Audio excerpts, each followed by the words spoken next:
오늘 본문은 13장 끝부분과 연결되는 사건이라는 점을 놓쳐서는 안 됩니다. 그것은 오늘 본문이 그때에라는 표현으로 시작하고 있기 때문입니다. 그래서 앞에서 어떤 내용이 다루어졌는지 알아야 합니다. 마태복음 13장 53절로 58절을 보면 예수님이 자신이 자라신 나사렛 고향 방문 내용이 기록되어 있습니다. 그런데 이 고향 방문이 유쾌한 방문이 아니라 매우 불편한 방문이었습니다. 마을 사람들이 예수님의 어린 시절과 또 예수님의 가정과 가족들까지 샅샅이 다 알고 있는 익숙함 때문에 그들이 예수님의 권능을 눈으로 목격하면서도 예수님이 어떤 분인지 알지 못하고 배척했다는 것입니다. 반영까지는 받지 못한다고 해도 오히려 예수님을 배척하는 일들이 벌어진 것입니다. 그러므로 오늘 본문의 이야기는 예수님이 고향 사람들에게 의해서 배척당하는 연장선에서 이해를 가져야 합니다. 그래야 본문이 정확하게 해석될 수가 있습니다. 마태복음 14장 1절로 2절의 말씀입니다. 그때의 분봉왕 헤롯이 예수의 소문을 듣고 그 신하들에게 이르되 이는 세례 요한이라. 그가 죽은 자 가운데서 살아났으니 그러므로 이런 능력이 그 속에서 역사하는도다 하더라. 이때는 헤롯이 세례 요한을 처형시킨 AD 39년 이후이며 갈릴리 전도의 후반기가 시작되는 때로 예수님과 바네절 사이에 갈등이 평온화되는 시기였습니다. 이때 분봉왕 헤롯이 등장합니다. 분봉왕이라는 말은 헬라어로 테트라 아르케스인데 이 단어는 네 개 중에 하나라는 뜻으로 한 나라의 4분의 1을 통치하는 지도자라는 뜻입니다. 예수님이 탄생하실 때의 왕은 헤롯 대왕이라고 부르는 사람이었습니다. 그러다가 그가 죽을 때에 네 명의 아들들에게 각각 4분의 1의 지역을 나누어서 다스리도록 했습니다. 오늘 본문에 등장하는 헤롯은 그 이름이 헤롯 안티파스인데 갈릴리와 베레아스 다스리는 지하로서 교활하고 간사한 성품 때문에 예수님께서는 그를 여우라고 부르시기도 했습니다. 이 사람은 세례 요한의 죽음이나 예수님의 십자가 제형에 결정적인 역할을 하게 됩니다. 그때 분봉왕이었던 헤롯이 예수의 소문을 들었다고 합니다. 그것은 아마 예수님께서 행하신 여러 가지 기적들이나 권능에 대한 것일 것입니다. 이때에는 이미 세례 요한이 처형당한 후였습니다. 그래서 자신이 처형한 그 세례 요한의 능력이 예수에게 들어갔다는 것을 생각하게 된 것입니다. 세례 요한이 죽고 나서 이제 모든 민심이 예수님께로 쏠렸습니다.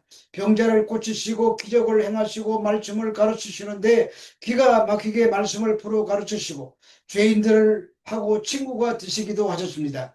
그러자 유대인들은 이 사람이야말로 우리가 기대하던 그 메시아일지도 모른다. 이제 6월절이 다가오고 있으니 뭔가 이 절기를 통해서 우리 오랜 꿈이었던 독립에 대한 어떤 액션이 일어날 것이다. 그런 심상치 않은 기대와 분위기가 부풀어지고 모아지고 있던 때였습니다.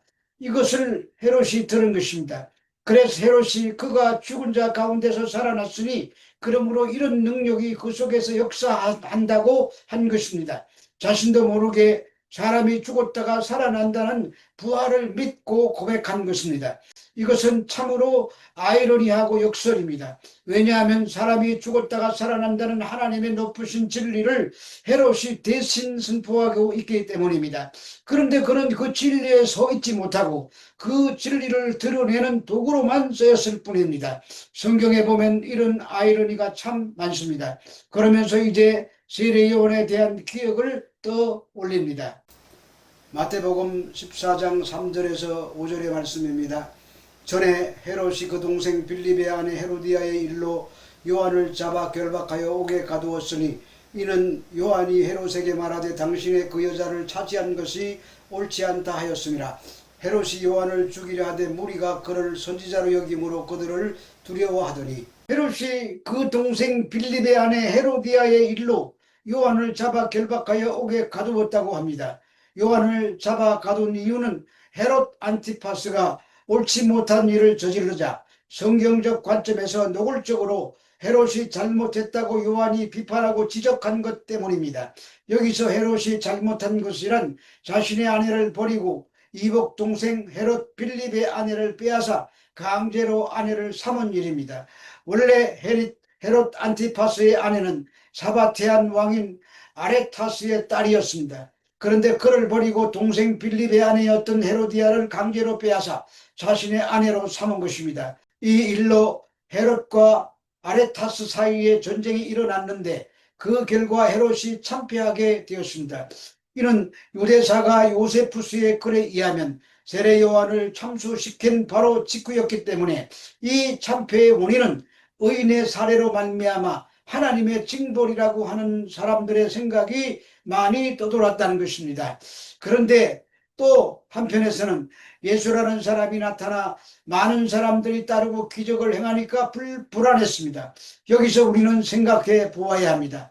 아무리 기독교라고 해도 정치인들에게 할 말이 있을 때는 할 말을 해야 한다는 것입니다. 예를 들면 정부가 동성애를 주장하고 동성애를 해도 되도록 길을 열어놓고 그런 정책을 위반한다고 할 때에는 정부보다 더 높으신 하나님의 말씀의 원리를 기초로 해서 말하고 비판할 것은 비판해야 한다는 말입니다. 세례 요한은 정치적인 간섭을 한 것이 아니라 레위기에 있는 하나님의 말씀을 기초로 그의 잘못을 지적한 것입니다. 그래서 세례 요한을 잡아 감옥에 가둔 것입니다. 마태복음 14장 6절에서 11절의 말씀입니다. 마침 헤롯의 생일이 되어 헤로디아의 딸이 연석 가운데서 춤을 추어 헤롯을 기쁘게 하니 헤롯이 맹세로 그에게 무엇이든지 달라는 대로 주겠다고 약속하거늘 그가 제 어머니의 시킴을 듣고 이르되 세례 요한의 머리를 소반에 얹어 여기서 내게 주소서 하니 왕이 근심하나 자기가 맹세한 것과 그 함께 앉은 사람들 때문에 주라 맹하고 사람을 보내어 옥에서 요한의 목을 베어 그 머리를 소반에 얹어서 그 소녀에게 주니 그가 자기 어머니에게로 가져가니라. 헤롯은 요한이 의롭고 거룩한 사람이라는 것을 잘 알고 있었습니다. 그래서 죽이는 것을 두려워했으며 오히려 보호하고자 했습니다. 그것은 지금 6월절이 다가오고 있는데 세계 각국 각처에서 디아스포라들이 이 절기를 지키기 위해서 예루살렘으로 몰려들고 1년 중 가장 위기가 고조되던 시기입니다. 그런데 만약 세례 요한이 죽게 되거나 위해를 받게 되면 그 모든 책임은 헤롯 자신이 뒤집어 써야 될 것이기 때문입니다.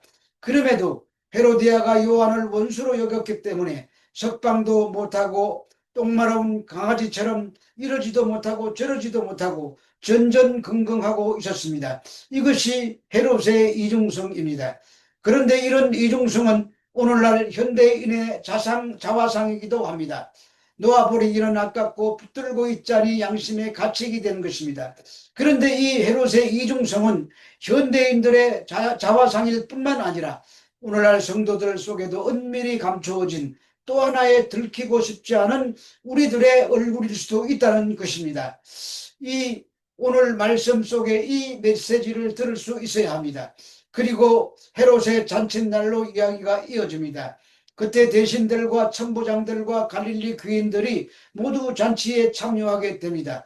그리고 헤로디아의 딸이 들어와 춤을 추어 헤롯과 그와 함께 앉은 자들을 기쁘게 하자 왕이 소녀에게 이르되 무엇이든지 내가 원하는 것은 내게 구하라. 이 나라의 절반까지라도 주겠다고 합니다. 그러자 헤로디아의 딸이 그 어머니에 묻고 세례 요한의 머리를 달라고 합니다. 헤로디아는 세례 요한을 원수처럼 여겼으나 어찌할 수 없었는데 이제 기회가 찾아온 것입니다. 왕이라는 사람이 여러 사람 앞에서 공개적으로 약속한 것을 변개하지 못할 것을 아는 것이기 때문입니다.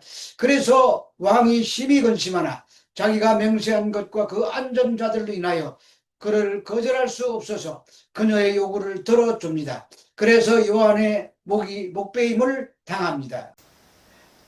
마태복음 14장 12절에서 13절의 말씀입니다. 요한의 제자들이 와서 시체를 가져다가 장사하고 가서 예수께 아뢰니라. 예수께서 들으시고 배를 타고 떠나사 따로 빈들에 들어가시니 무리가 듣고 여러 곳으로부터 걸어서 따라간지라.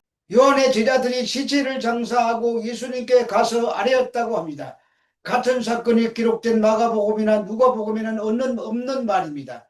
그런데 요한은 죽음의 소식을 들은 예수님의 행동이 이상합니다. 아무 말씀이 없으시고 그냥 조용히 배 타고 다른 빈들로 가십니다. 그러나 이 침묵의 스케치 속에 예수님의 아픈 마음이 숨어 있다는 것을 알아야 합니다. 마태복음 17장에 보면 제자들이 엘리야가 먼저 와서 메시아가 오는데 라고 하면서 의문을 제기하자 예수님께서 대답하여 이르시되 엘리야가 과연 먼저 와서 모든 일을 회복하리라. 내가 너희에게 말하노니 엘리야가 이미 왔으되 사람들이 알지 못하고 임의로 대우하였도다. 인자도 이와 같이 그들에게 고난을 받으리라 하시니 그제서야 제자들이 예수님께서 말씀하신 것이 세례 요한인 줄을 깨달았다는 말씀이 마태복음 17장에 기록되어 있습니다. 그 세례 요한의 모든 인생은 구약의 마지막 선지자로서 숨결 한 자락까지 예수님에 대한 표지판이었습니다. 예수님이 메시아로 오셔서 어떤 인생과 일생과 어떤 죽음을 맞으실 것인가에 대한 예표적 그림이 세례 요한의 삶이었고 그의 죽음이었습니다. 그래서 똑같이 끌려가고 똑같이 결박되고 똑같이 모욕과 수치와 고난을 받고 그리고 세례 요한은 죽습니다. 그러면 그 다음은 예수님의 죽음만 남는 셈입니다. 세례 요한은 예수님의 샘플입니다. 그래서 죽음을 향해 빈들로 가시는 것입니다. 샘플을 이제는 완성하고 성취하기 위해서 골고다 언덕을 향한 여정을 계속 진행하신다는 말입니다. 그것이 광야로 가신 것입니다. 그런데 예수님은 그 세례 요한의 제자들이나 그 시대 사람들처럼 세상적인 방법을 사용하지 않습니다. 이시야의 예언처럼 잠잠히 도수상으로 끌려가는 양처럼 그 길을 갔습니다. 우리는 여기서 중요한 결론에 이르게 됩니다. 그것은 우리가 이렇게 답이 없는 길, 믿음이 없이는 버틸 수 없는 길, 이 땅의 보상과 이 땅의 것으로는 갚아지지 않는 그런 삭막하고 사막과 같은 빈들을 걸어가면서 우리가 버텨낼 수 있는 힘은 부활의 새 생명을 현실에서 능력으로 붙잡아야 한다는 것입니다.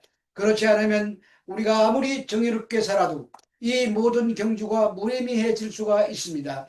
우리는 보통 부활을 나중에 생명을 담보로 받는 보험 증서 정도로 이해하고 있습니다.